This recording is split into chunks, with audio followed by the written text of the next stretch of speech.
Okay, good afternoon. Stephen here. Driving in traffic. Got to keep an eye on the road. So, excuse me if I am not looking at the camera. Here's the deal. We need ranked choice voting in the United States. I'll tell you why. Progressives and centrists need a divorce.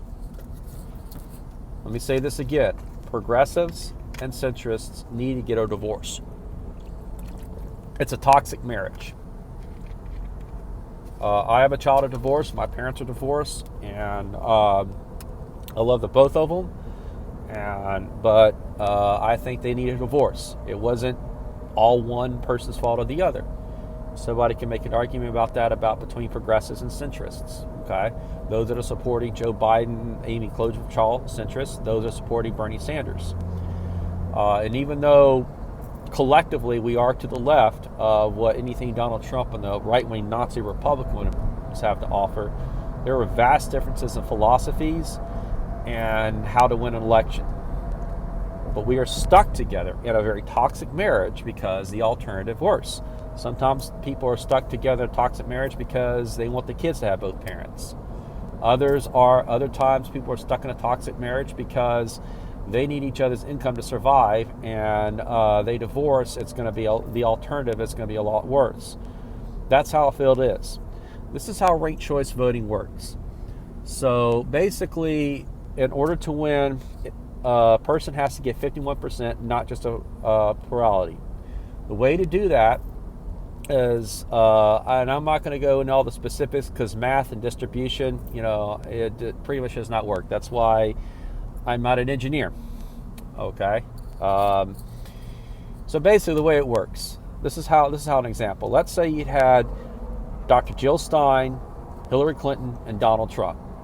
Somebody who voted for Bernie Sanders was like, oh, man, I don't like how Bernie got burned in the primary. Dr. Jill Stein's ideology is even better than Bernie's, and Dr. Jill Stein's ideology is far better than Hillary, but at the same time, I'd still much rather have Hillary in there than Trump. I don't want to split the vote up, but what do I do? Well, you rank your choices. Jill Stein would be number 1, Hillary Clinton would be number 2, Donald Trump would be number 3. Okay? In the event, on the first ballot, that candidate doesn't get, if nobody gets 51% on the first ballot, then we'll go to the second ballot. If Hillary Clinton has gotten more votes on the first ballot than on the second ballot, Hillary Clinton would get my votes because I ranked it, because she's my second choice and Donald Trump's my never. Doing ranked choice voting would allow third parties to exist. It would make it possible. It would make it very feasible. And it wouldn't put people who support third parties in the position of splitting a vote up and allowing right-wing Nazis to get in. And same thing for those on the more conservative end. I know there were some people who liked Mitt Romney, liked Bush 41, but felt that Trump was way out of line. They could have made,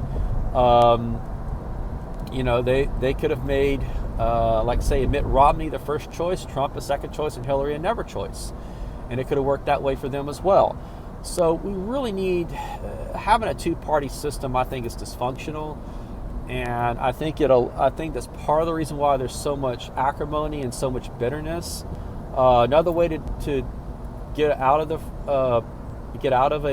this two-party system would be to move to a parliamentary system, have proportional representation, which means you just have a legislator and prime minister. If the Democrats got 30%, that's the percent they get in a legislature. The Greens got 12%, and then those are closest together ideologically can form a coalition government. Unfortunately, the way to do that, we'd have to rewrite the entire Constitution and start over scratch from a new government. So I think between the two, proportional representation and ranked choice voting, I think ranked choice voting is the easier way to go at this point with our system of government. So anyway, I hope everybody's having this good day. Again, let's just support ranked choice voting and be able to have a decent, amicable, respectful divorce instead of this toxic marriage between progressives and centrists. Thank you.